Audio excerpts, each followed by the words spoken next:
तो again a very good evening to all of you. तो अपन स्टार्ट करने जा रहे हैं अपना फरवरी का करंट अफेयर्स, ठीक है। तो ये फरवरी के करंट अफेयर्स को अपने को मजबूती से बना के रखना है। तो उसके लिए पहले हमें क्या करना है, पहले कुछ रिवीजन करेंगे, देखें पिछले क्वेश्चन हमें याद हैं कि नहीं। ठीक है, वालेकुम सलाम विजय। जैसे क्वेश्चन नंबर 9 का आंसर दीजिए। पहले चेक करते हैं पिछला पोर्शन याद है कि सब भूल गए। Which state's NCC Directorate won the prestigious Prime Minister banner at the Republic Day camp? अभी रिपब्लिक डे कैंप लगा था अभी 2022 में। तो एनसीसी होती है, हर स्टेट की अपनी एक एनसीसी होती है। तो किस स्टेट की एनसीसी ने आपका ये अवार्ड जीता था, बताइए सर।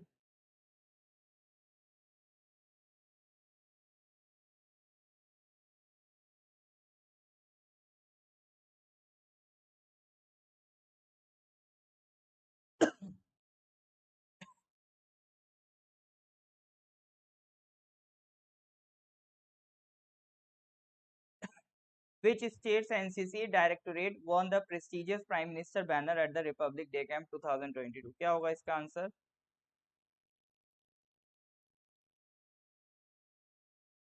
कापा या तो आप व्हाट्सएप ग्रुप में नहीं है या फिर आप किसी दूसरी दुनिया में हैं। क्योंकि ये जितने भी क्वेश्चंस आपको पीडीएफ जब कंप्लीट हो जाती है तो प्रोवाइड कर दिए जाते हैं। ठीक है, तो जब ये क्वेश्चंस कंप्लीट हो जाएंगे, अभी क्या है ना, ऐसा नहीं है कि ये पूरी पीडीएफ बनी है। अगर मैं अभी बीच में दे दूंगा तो कंफ्यूजन हो जाएगी कि कौन सी इनकम्प्लीट है कौन सी कंप्लीट है। तो इसीलिए जब ये एक बार कंप्लीट हो जाती है, जैसे जनवरी की कंप्लीट हुई, मैंने जनवरी की भेज दी, उससे पहले की कंप्लीट होते गई तो उससे पहले की भेजते रहा। तो अभी जब ये कंप्लीट हो जाएगा तो ये भी आपको भेज दिया जाएगा। ऑलराइट, तो हाँ, तो करेक्ट आंसर इसमें क्या है, महाराष्ट्र है।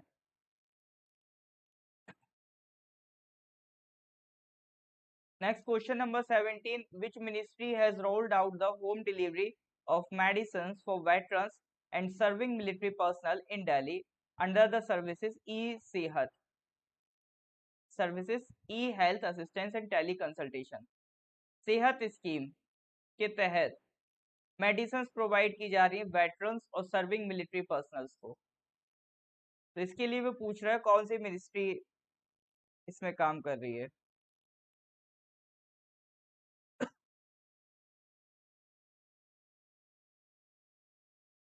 बताइए।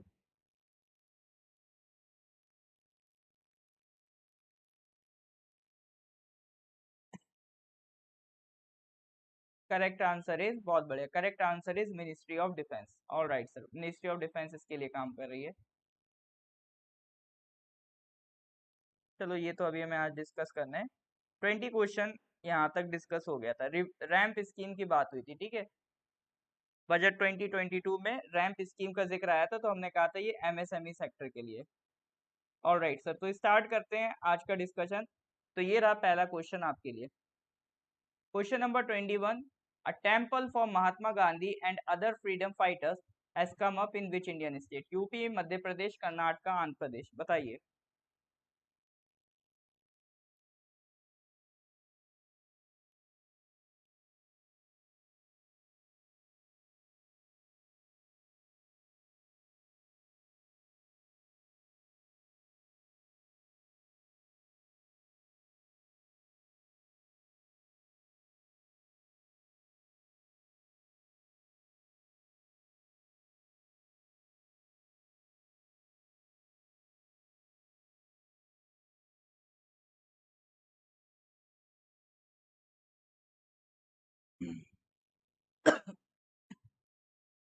A temple for Mahatma Gandhi and other freedom fighters has come up in which Indian state?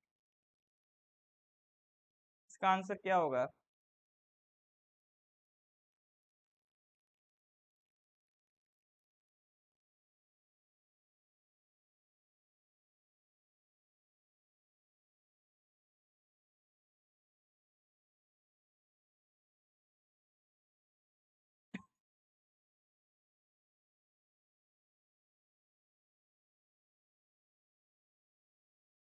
Alright, Karnataka नहीं है भैया, कर्नाटका नहीं है, correct answer is Andhra Pradesh.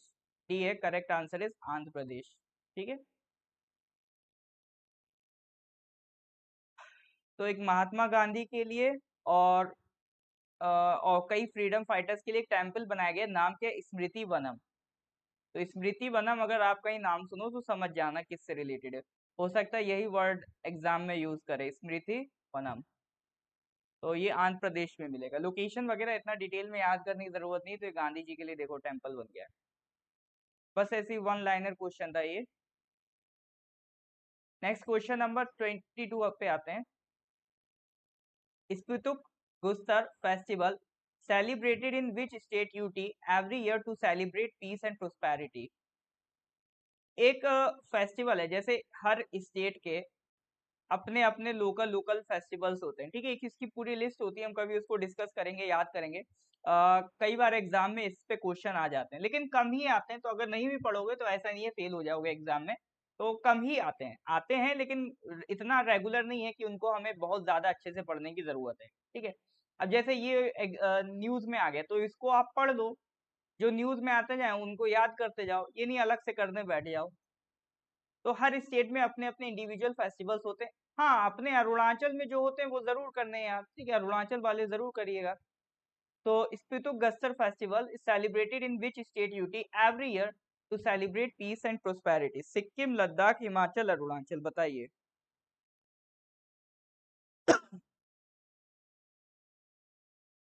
Alright, correct answer is Ladakh. ठीक है, 2 दिन का सेलिब्रेशन होता है, एनुअल मतलब साल में एक बार आता है। तो लेह और लद्दाख वाला जो इलाका है वहां पर ये आपको देखने को मिलेगा। एक लोकल डांस भी होता है जिसका नाम यहाँ क्या कहते हैं, चम्स। तो ये आप इस तरह से देख सकते हो, फेस्टिवल यहाँ पे सेलिब्रेट होता है। जैसे अपने अरुणाचल में अलग अलग फेस्टिवल्स हैं, ऐसे ही हर एक यूटी अपना उनका अपना अलग अलग कल्चर है। तो स्पितुक गस्तर फेस्टिवल कहाँ लगाएंगे? लद्दाख में लगाएंगे। Alright sir, question number 23। The fifth submarine of project 75 INS Vagir of Indian Navy commenced her sea trial recently। तो INS Vagir belongs to which class of submarine? देखिए, कुछ दिन पहले हम लोगों ने डिफरेंट जो शिप्स वगैरह थे, डिफरेंट जो वेसल्स थे नेवी, और जो दुनिया भर की नेवीज यूज करती हैं, जैसे डेस्ट्रॉयर था, ठीक है, एयरक्राफ्ट कैरियर था, उन सब के बारे में अपन ने देखा था। इसी तरह से एक भारत सरकार का प्रोजेक्ट है, प्रोजेक्ट 75।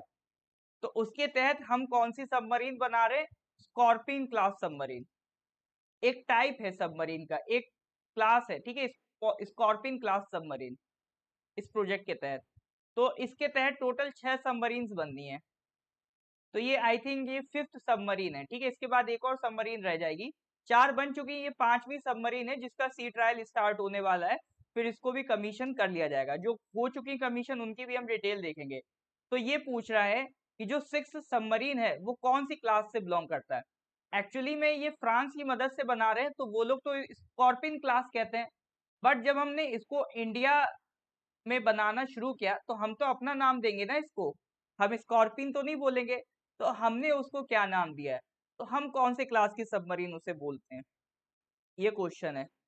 तो ध्यान रखिएगा, हम बोलते हैं उसे कलवरी क्लास सबमरीन। ठीक है, इवन जो इस प्रोजेक्ट के तहत 6 सबमरीन सबमरीन बननी है, तो इनमें सबसे पहली जो सबमरीन बन के आई थी वो INS कलवरी ही थी। ठीक है, तो उसी के नाम पे पड़ गया इसका नाम, कलवरी क्लास ऑफ सबमरीन। तो स्कॉर्पिन क्लास सबमरीन को ही हम क्या कहते हैं?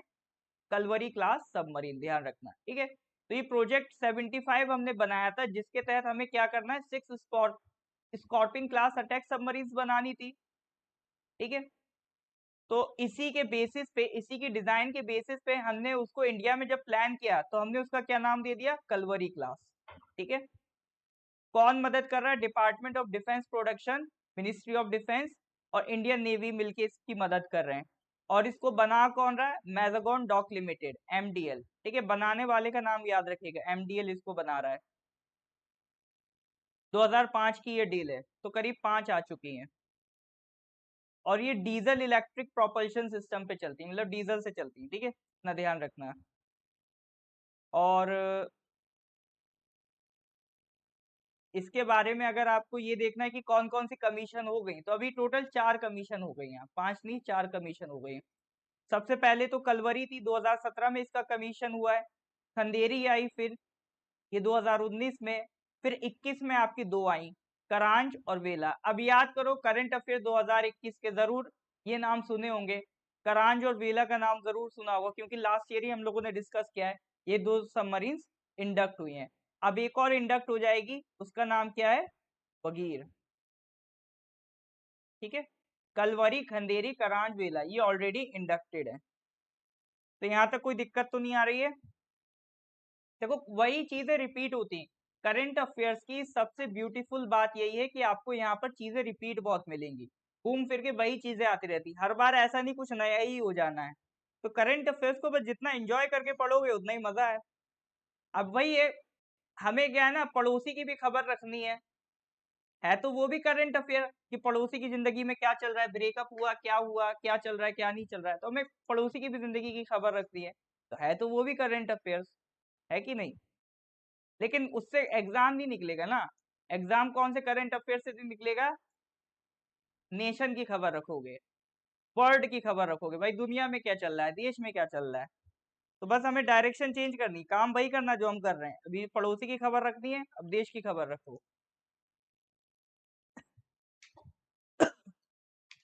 ऑल राइट सर, आते हैं नेक्स्ट क्वेश्चन पे, question number 24। India and Nepal sign MoU recently to construct motorable bridge across which river. तो इधर भारत, इधर नेपाल, एक ब्रिज बनाना है, एक इधर से ऐसी नदी आ रही है, उस नदी पे एक ब्रिज बनाना है।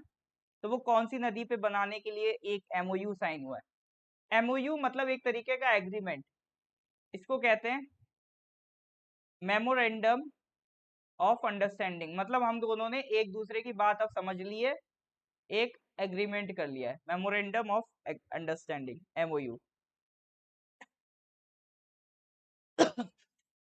कुछ कह रहे हैं ब्यास, कुछ कह रहे हैं गंडक, कुछ कह रहे हैं महाकाली, कुछ कह रहे हैं कोसी, तो कैसे काम चलेगा, अलग अलग। चलिए सर करेक्ट आंसर पे आते हैं, करेक्ट आंसर इज महाकाली।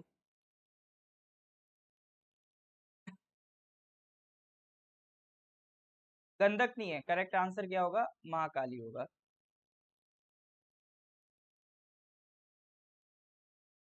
अच्छा, अब होता क्या है ना, एक ही नदी होती है बट कई सारे नाम होते हैं। जैसे जो महाकाली रिवर है, इसी का नाम शारदा भी है, इसी को काली कहते हैं और इसी को महाकाली कहते हैं। तो ये कहाँ से ओरिजिनेट होती है, काला पानी से ओरिजिनेट होती है, हिमालयाज में। ठीक है, अब काला पानी ही का एक टेरिटोरियल डिस्प्यूट भी है इंडिया और नेपाल के बीच में। तो खंड का एक डिस्ट्रिक्ट है पिथौरगढ़, वहां से आपको ओरिजिनेटेड मिलेगी। तो ये इधर से फ्लो होती है, ये इधर नेपाल है, इधर इंडिया है। इंडिया की तरफ से कौन सा पोर्शन है, उत्तराखंड है। ठीक है, तो आप ये देखो, नेपाल का ये ईस्ट है, ये वेस्ट है, तो हम कह सकते हैं नेपाल के वेस्टर्न बॉर्डर पे फ्लो करती है, यस और नो। मैप के हिसाब से चलते जाओ तो नेपाल के वेस्टर्न बॉर्डर पे ये फ्लो करती है, और फिर फाइनली जाके ये कौन सी रिवर में मिल जाएगी, घाघरा रिवर में। ठीक है, इधर ये गंगा बहती है, गंगा में एक रिवर आके मिलती है, उसका नाम क्या है, घाघरा। घाघरा, गंडक, कोसी, ठीक है, 3 रिवर्स आके मिलती है गंगा में। और इस घाघरा में एक और रिवर आके आपका मिल रही है, जिसका नाम क्या है, महाकाली। महाकाली कह लो काली कह लो, शारदा कह लो, ठीक है, इसका क्या नाम है, महाकाली। तो रिवर के बारे में क्लैरिटी हो रही है, यस और नो।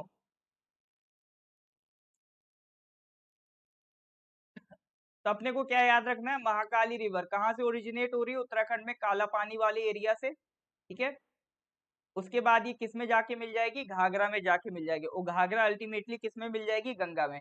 तो क्या हम कह सकते हैं कि indirectly Mahakali is the tributary of Ganga, yes और नो।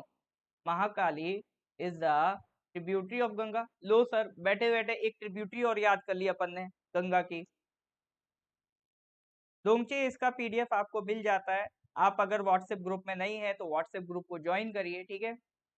इसका जो पीडीएफ है, अभी थोड़ी देर पहले मैंने ये बात समझाई थी, 8076535685, इस नंबर पर व्हाट्सएप कर देना आप, ठीक है। तो हमारा फ्री व्हाट्सएप ग्रुप में आप ऐड हो जाना, वहां पर इसका पीडीएफ मिल जाएगा, ठीक है। जब ये कंप्लीट हो जाएगा तो पीडीएफ हम अपलोड कर देते हैं। अरे मतलब पीडीएफ का यार खुद सोचो, मतलब हम क्या करेंगे, ऑब्वियसली आपको देंगे ही ना, ऐसा तो है नहीं ना उसे म्यूजियम में रखवा देंगे, तो देने के लिए बनाया है पीडीएफ, ठीक है। बट जब वो कंप्लीट हो जाती है, कंप्लीट होने के बाद आपको पीडीएफ प्रोवाइड होगा।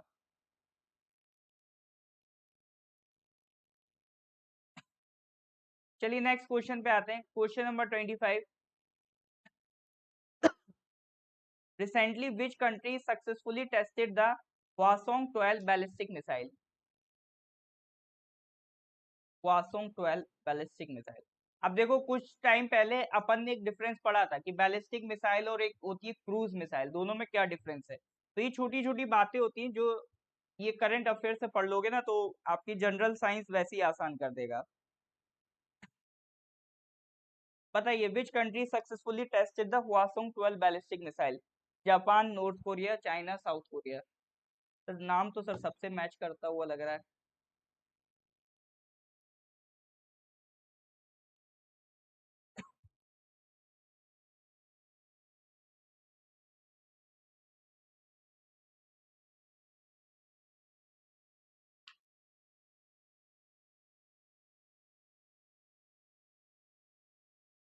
जो एनएच, कोरिया में कौन सा कहना चाह रहे हैं आप, नॉर्थ या साउथ?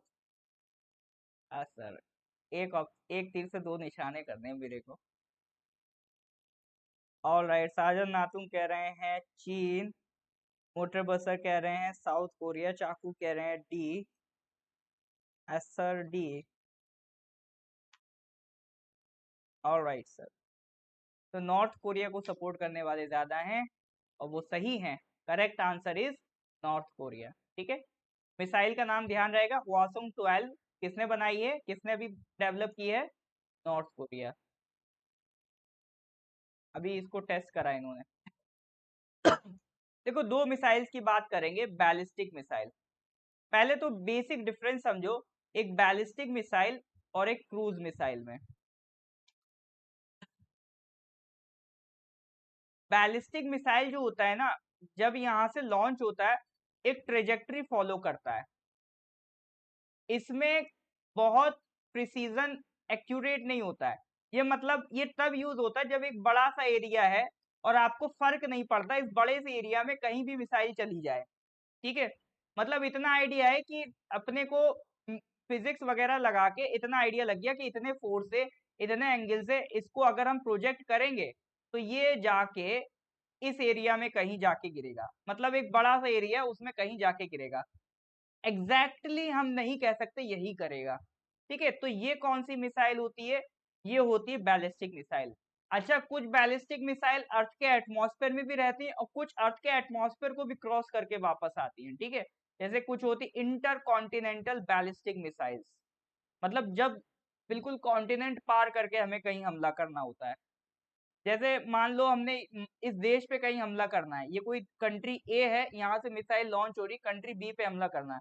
हमने कोई प्रिसीजन नहीं लिया, कोई स्पेसिफिक टारगेट नहीं लिया, हमें बस इन्हें परेशान करना है, तो अपन ने ऐसी खुलेआम छोड़ दी बैलिस्टिक मिसाइल। जबकि जो क्रूज मिसाइल होती है ये प्रिसीजन गाइडेड होती है, ये प्रिसीजन बेस्ड होती हैं। ये क्या होती है, ये स्पेसिफिक लोकेशन बेस्ड होती हैं, मतलब जो लोकेशन आप सेट करोगे ये वहीं जाके गिरेंगी, ठीक है। तो ये बेसिक डिफरेंस होता है बैलिस्टिक मिसाइल और क्रूज मिसाइल में। तो ballistic missile follows a ballistic trajectory. अब मैं ये नहीं कह रहा हूँ कि इसमें बिल्कुल पीएचडी कर लो, लेकिन हाँ इतना बेसिक आइडिया होना चाहिए कि आप बैलिस्टिक और क्रूज मिसाइल में कभी अगर मान लो इंटरव्यू वगैरह दे रहे हो, डिफरेंस पूछ ले, तो इतना अपने को पता होना चाहिए, ठीक है। But has no active propulsion during its actual flight, मतलब एक बार आपने इसको यहाँ से हीट दे दी, अब यहाँ से ये उड़ गया, अब इसको क्या है, कहीं जा इतनी एनर्जी मिल गई है, जो भी एनर्जी देनी होती ना, जो भी इन फ्यूल वगैरह बस यही खर्च हो जाता है, फिर इसके बाद तो बस ये इसका मोमेंटम इसे मिल गया, तो ये जहां गिरना है बस वो गिर जाएगा। जैसे पत्थर है, पत्थर को बस उछालने के लिए आपको फोर्स देना है, उसके बाद तो पत्थर अपने आप खुद ट्रेजेक्टरी फॉलो करेगा। इसी तरह से बैलिस्टिक मिसाइल्स हैं, एक बार फोर्स दे दिया उसके बाद वो अपनी ट्रेजेक्टरी खुद फॉलो करेगा। लेकिन जो क्रूज मिसाइल हैं उसमें रेगुलर प्रोपल्शन चलता रहता है ताकि वो प्रिसीजन पे भेजें, ठीक है। इसीलिए इसकी जो ट्रेजेक्टरी होती है कि ये कहाँ जाके गिरेगा, ये डिपेंड करता है कि आपने वेलोसिटी कितनी दी, ग्रेविटी का क्या इफेक्ट है, एयर रेजिस्टेंस कितना है और अर्थ का मोशन कैसा है, ठीक है। ये सारे फैक्टर्स, मतलब इसमें कुल मिला के आपकी बस फिजिक्स काम आती है, कहने का मतलब ये। और दूसरी टाइप क्रूज मिसाइल जो स्पेसिफिक बेस होते हैं। अब मेरा क्वेश्चन ये है कि अभी रिसेंटली इंडिया ने धोखे धोखे में पाकिस्तान के ऊपर एक मिसाइल गिरा दी थी, आपने सुना होगा, सुना था कि नहीं सुना? अभी इंडिया ने रिसेंटली पाकिस्तान पे धोखे धोखे में मिसाइल गिरा दी, और ऐसे भी नहीं, बिल्कुल बॉर्डर के 150 किलोमीटर अंदर चली गई थी। तो वो मिसाइल कौन सी थी, बैलिस्टिक थी या क्रूज थी?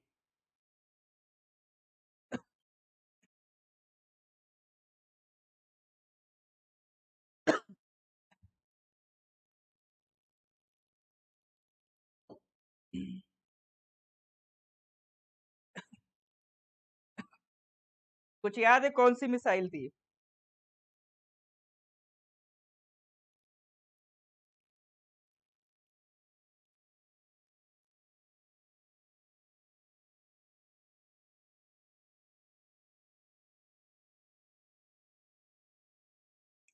वो ये क्रूज मिसाइल थी, ठीक है। That was a cruise missile. Alright sir, तो इतना जान लिया, डिफरेंस काफी है, ठीक है।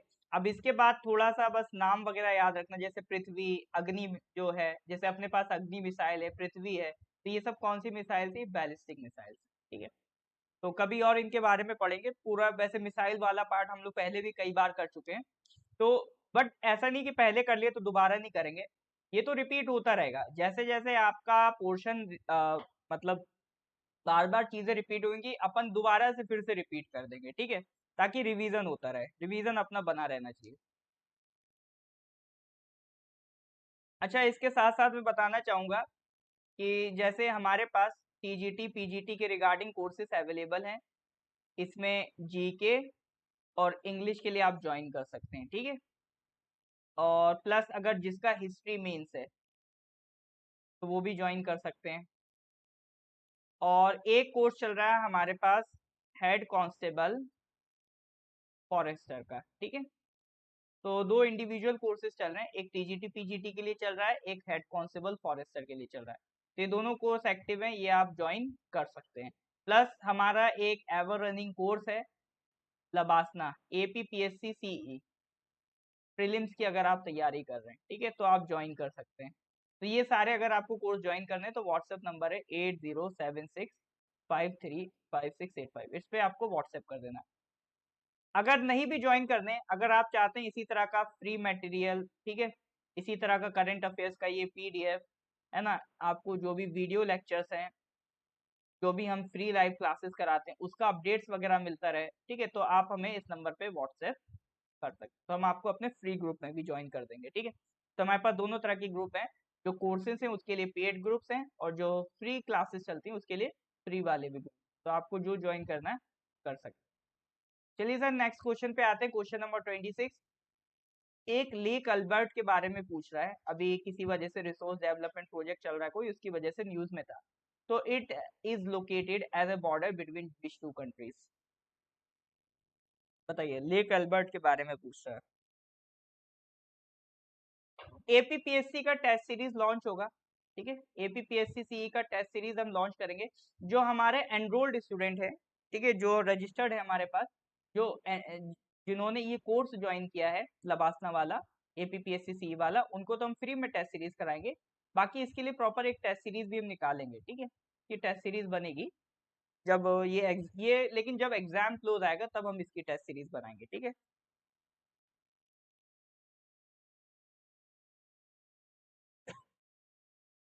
लेक एल्बर्ट पूछ रहा है। अब देखो, मान लो ये अगर आपके एग्जाम में ही क्वेश्चन आ जाए, डायरेक्ट ही क्वेश्चन आपके एग्जाम में आ जाए, तो देखने में क्या लग रहा है सर, ये तो वर्ल्ड ज्योग्राफी का क्वेश्चन है सर। लोकेशन बेस्ड जो क्वेश्चन आते हैं ना सर, कि बताओ ये आइलैंड कहाँ है, वो आइलैंड कहाँ है, ये लेक कहाँ है, सर ये तो उसका क्वेश्चन है। अब आप पढ़ने बैठ गए पूरी वर्ल्ड ज्योग्राफी, एक एक लेक रट रहे हो, एक एक सी रट रहे हो, एक एक आइलैंड रट रहे हो। लेकिन असल में ये क्वेश्चन क्यों पूछा गया? क्योंकि लेक अल्बर्ट न्यूज में था। तो अगर आप सारे लेक्स वगैरह रटने से बढ़िया है अगर आपने सिर्फ करंट अफेयर्स पे फोकस किया होता तो आपको स्पेसिफिकली लेक अल्बर्ट पता होता। भले विक्टोरिया नहीं पता होता, अल्बर्ट पता होता तो क्वेश्चन बन जाता। तो कहने का मतलब सीधा सीधा यही है कि जो भी चीजें करंट अफेयर्स में है चांसेस होते हैं उसी से रिलेटेड क्वेश्चन आपके एग्जाम में बने। तो लेक अल्बर्ट की बात कर लेते हैं। तो ये है कहाँ? देखो ये है लेक अल्बर्ट, ये अफ्रीका के कंट्रीज है, ठीक है, ये सारे अफ्रीका के कंट्रीज हैं। इधर एक कंट्री है DRC, democratic Republic of Congo, और इसके एक साइड दूसरी कंट्री कौन सी? युगांडा, ठीक है। तो ये युगांडा और डीआरसी के बॉर्डर पे है। लेक का नाम क्या है सर? Lake Albert.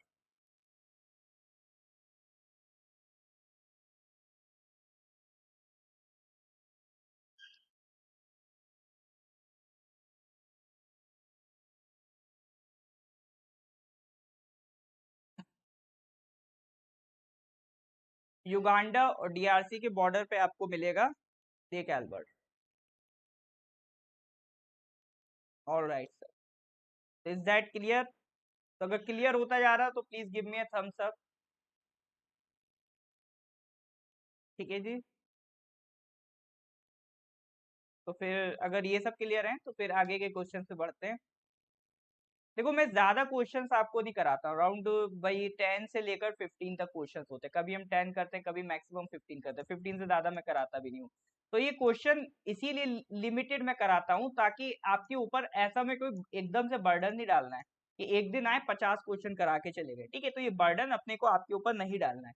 धीरे धीरे, स्लोली स्लोली, थोड़ा थोड़ा करके अगर आप इसको हजम करते रहो, पचाते रहो, तो ज्यादा बेटर है आपके लिए, ठीक है। तो धीरे धीरे आपको ये क्वेश्चन करते जाना है, ठीक है जी।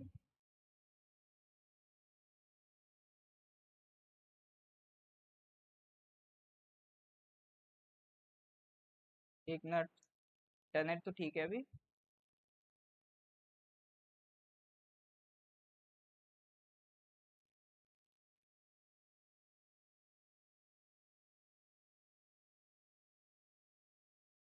हाँ जी।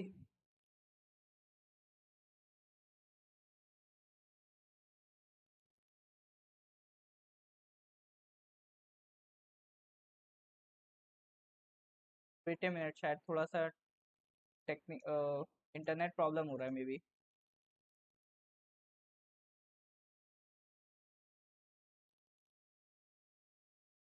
जी, अभी तो क्लियर आ रहा है ना सब लोगों को?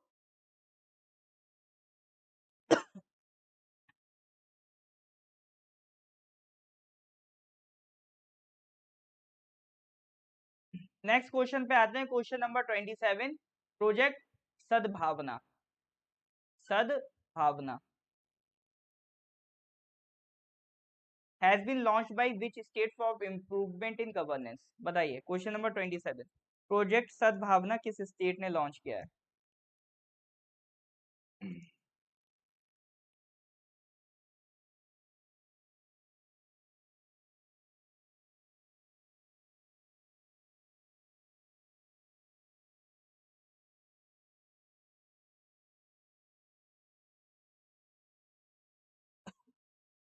हाँ जी सर। तो मेजर का आंसर आ गया है आसाम। बाकी लोग क्या कहना चाहते हैं इस बारे में?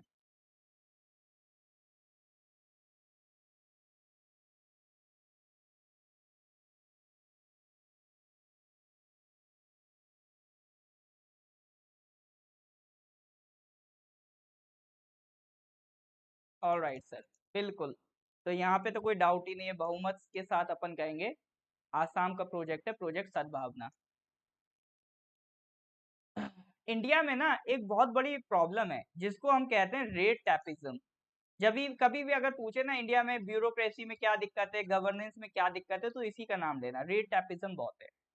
रेट टैपिज्म का मतलब जैसे आपने देखा होगा, कभी सरकारी, कभी मूवी देख लेना या कभी सरकारी ऑफिस चले आना, तो एक फाइल होती है ना, फाइल के ऊपर एक इस तरह का रेड टैप लगा होता है, लाल कलर का फीता लगा होता है, ठीक है। तो वहां से वर्ड आया रेड टैपिज्म। इसका मतलब ये है कि फाइल्स पेंडिंग बहुत रहती है इंडिया में, क्लियर नहीं हो पाती। मतलब यहाँ पर्सन ए का काम है और ये पहले जाए बी पर्सन के पास अपनी फाइल लेके, फिर सी के पास, फिर डी के पास, फिर ई के पास, 50 जगह परमिशन लो तब जाके आपका काम बनता है, ठीक है। अगर पहले तो 1990 से पहले इतने बुरे हाल थे कि अगर आपको छोटा सा भी बिजनेस खोलना है तो 50 जगह से यहाँ से परमिशन लाओ, वहां से परमिशन लाओ, ये करो वो करो। इवन अभी आप बैंक अकाउंट भी खुलवाने चले जाओ, सरकारी बैंक में जाना कभी एसबीआई वगैरह में है ना, तो वहां तो इस काउंटर पे जाओ, उस काउंटर पे जाओ, इधर करो, तो घुमाते बहुत हैं। तो फाइल्स इंडिया में बहुत घूमती है, पेंडिंग्स रह जाती हैं। तो ये एक बड़ा इशू है इंडिया में गवर्नेंस के लिए। तो आपका जो आसाम की सरकार है, उन्होंने प्लान किया है, एक मिनट अपन वापस आ रहे हैं।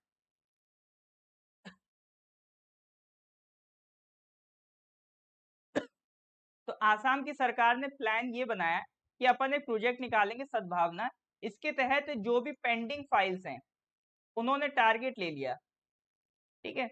जो भी मई 10 2021 तक जो भी पेंडिंग फाइल्स रह गई थी इस दिन तक, उनको हम डिस्पोज करेंगे, यानी उनका जो भी इशू है उसे सॉर्ट आउट करके खत्म करेंगे।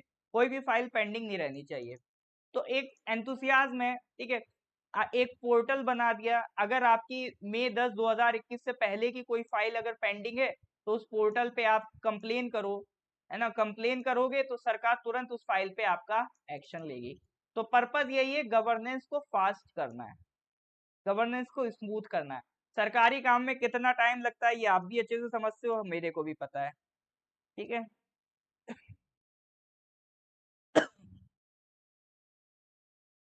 चलिए नेक्स्ट क्वेश्चन पे आते हैं, क्वेश्चन नंबर 28। एक किताब है recently published book title India that is Bharat, coloniality, civilisation, constitution, has been authored by. बताइए, काफी फेमस किताब है। मीजिंग एक्चुअली अब क्या है ना, अब अपन वैसे तो पढ़ाते नहीं है, क्या कहते हैं, पहले ऑफलाइन पढ़ा रहे थे इधर, तो ऑफलाइन में काफी उधर वर्कआउट हो जाता है चलते चलते, है ना, वो भी अपना एक जिम है। अब यहाँ तो बैठे रहना है दिन भर।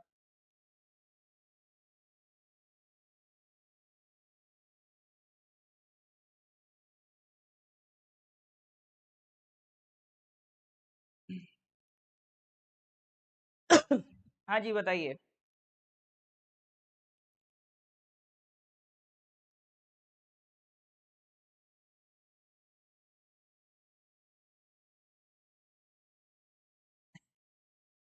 ऐसा क्यों लग रहा है सबको Arundhati Roy?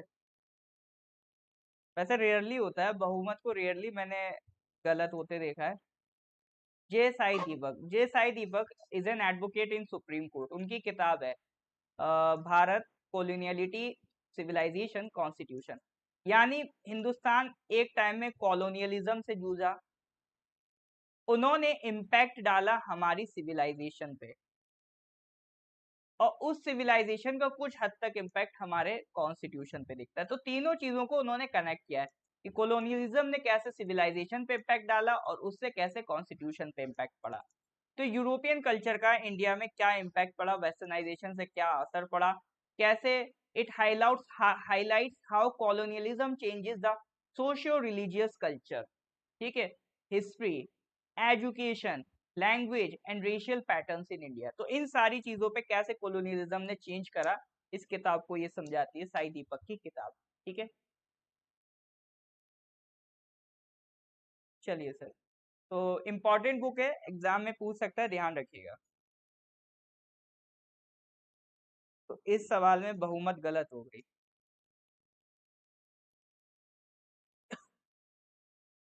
Question number 29, the central marine fisheries research institute, central marine fisheries research institute, CMFRI, अभी उन्होंने एक नई स्पीशी, एक फिश है, उसकी नई स्पीशी को आइडेंटिफाई किया है। नाम बड़ा टफ सा है, स्कॉम्बिरॉइड्स पेलागिशियस। ठीक है, स्कॉम्बिरॉइड्स पेलागिशियस, इंडियन कोस्ट से मिली है ये।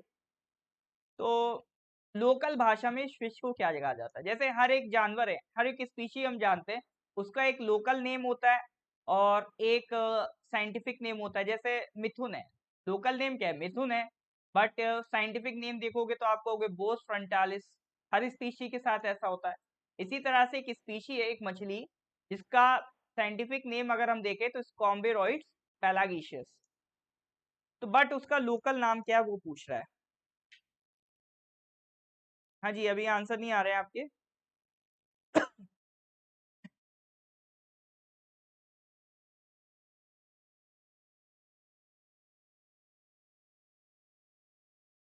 ये लोग कह रहे हैं पोलावत्ता। ऑलराइट, बिल्कुल करेक्ट आंसर इज पोलावत्ता। तो CMFRI, central marine fisheries research institute, जो इंडिया में है, उन्होंने एक नई स्पीशी, मतलब वट्टा नाम की स्पीशी डिस्कवर की है। ठीक है, वो किस ग्रुप से बिलोंग करती है? फिशेस का एक ग्रुप होता है कोइन फिश। ठीक है, फिशेस का एक ग्रुप होता है कोइन फिश, उससे बिलोंग करती है। बस, इससे ज्यादा इसमें कुछ ध्यान रखने भी नहीं है। ठीक है, आएगा तो डायरेक्ट यही क्वेश्चन आएगा, अब इसमें बहुत ज्यादा डिटेल में नहीं जाएंगे। ऑलराइट सर, तो नेक्स्ट क्वेश्चन करते हैं, question number 30। According to the economic survey 2021, which city has replaced Bengaluru as a startup capital of India? देखिए, कुछ टाइम पहले तक बेंगलुरु को हम सिलिकॉन वैली ऑफ इंडिया भी कहते थे। पर्पस यहाँ पे स्टार्टअप्स बहुत पैदा होते हैं हर साल। लेकिन एक ऐसा शहर है जिसने बेंगलुरु को भी पीछे छोड़ दिया 2021 में। ये बात कहाँ से निकल के आई? इकोनॉमिक सर्वे जो इस साल का हमारा आया है। ठीक है, इस साल अभी फरवरी में इकोनॉमिक सर्वे आया, तो 2021 में जो हमारी इकोनॉमी रही उसके बारे में डिटेल देता है। 2021 की जो इकोनॉमी रही, इससे रिलेटेड डिटेल किसमें मिलती है? Economic survey 2021। तो उसके मुताबिक अब स्टार्टअप कैपिटल ऑफ इंडिया कौन सा शहर है? किस शहर में सबसे ज्यादा स्टार्टअप निकल रहे हैं? ऑल राइट सर, तो बहुमत तो कह रही है सर गुरुग्राम। चेक कर लेते हैं। भैया, दिल्ली इतना भी बुरा नहीं है। Correct answer is Delhi. ठीक है, तो Delhi replaces Bengaluru as startup capital of India. तो इकोनॉमिक सर्वे 2022 की अगर आप बात करो तो दिल्ली ने बेंगलुरु को रिप्लेस कर दिया एज अ स्टार्टअप कैपिटल। तो अगर 2021 ईयर की अगर हम बात करें तो बेंगलुरु में स्टार्टअप्स निकले हैं 4524। वहीं दिल्ली में निकले हैं 5000 स्टार्टअप्स। अब कोई ये मत कहना कि सर महाराष्ट्र का ज्यादा दिखा रहा है। अरे भाई, ये टोटल महाराष्ट्र का है। ठीक है, ये टोटल महाराष्ट्र का है। ठीक है, ये टोटल महाराष्ट्र का है। अगर सिर्फ मुंबई की बात करोगे तो वो इससे कम निकल के आएगा। तो इकोनॉमिक सर्वे का डेटा था, वैसे ये मतलब का नहीं, अपने को ये समझाना था। दिल्ली में ज्यादा है, बेंगलुरु में कम। तो अब स्टार्टअप कैपिटल अगर इस बार एग्जाम में आ जाए, तब आपको पता है बेंगलुरु नहीं लगा के आ जाना। अब स्टार्टअप कैपिटल किसको बोलेंगे? दिल्ली को सर। दिल्ली सर पसंद नहीं है। गुड़गांव होगा सर, दिल्ली नहीं होगा। ये कहीं पढ़ा होगा, अपन तो देखो इधर उधर से नहीं, अपने तो जेन्युइन फैक्ट होते हैं। ये देख लो आप, इकोनॉमिक सर्वे के फैक्ट सही है, तो इकोनॉमिक सर्वे से लेके आए हैं अपने, अपन तो जानकारी। चलिए सर, तो आज यहीं तक करते हैं। जरूरी ये है जो भी क्वेश्चंस कराए जाए उनका रिवीजन आप करते रहो। ठीक है, जैसे जनवरी का तो अब कंप्लीट हो गया है ना, तो अब फरवरी का तो आपका चल ही रहा है। तो फरवरी के लिए साथ साथ आप क्या करते रहो, जनवरी का स्टार्ट कर लो रिवीजन। ऐसा मत करना कि बिल्कुल मतलब 2021 मतलब 2020 से स्टार्ट करेंगे सर करंट अफेयर, 2021 से करेंगे, उल्टा चलते हैं। ठीक है, अभी जो करंट वाला करंट अफेयर है वो पहले करो। जैसे फरवरी का तो अपन कर ही रहे हैं, रिवीजन में क्या करो, जनवरी 2022, इसका पीडीएफ भी अपलोड हो चुका है, आपको व्हाट्सएप पे मिल चुका है। अगर किसी को ना मिला हो तो बताना। ठीक है, या अगर कोई व्हाट्सएप ग्रुप में ना ऐड हुआ हो, फ्री पेड दोनों व्हाट्सएप ग्रुप में ऐड किया है तो हम आपको प्रोवाइड कर देंगे। ऐप में भी मिल जाएगा ये है। ठीक है, जो पेड मेंबर्स है उनके कोर्स में भी अपलोडेड है, प्लस एक फ्री स्टडी मटेरियल का भी सेक्शन होता है ऐप में, उसमें भी अपलोडेड है। ठीक है, तो अभी आप रिवीजन किसका करोगे, जनवरी 2022 का। चलिए सर, ठीक है, तो इसको मेंटेन करिए।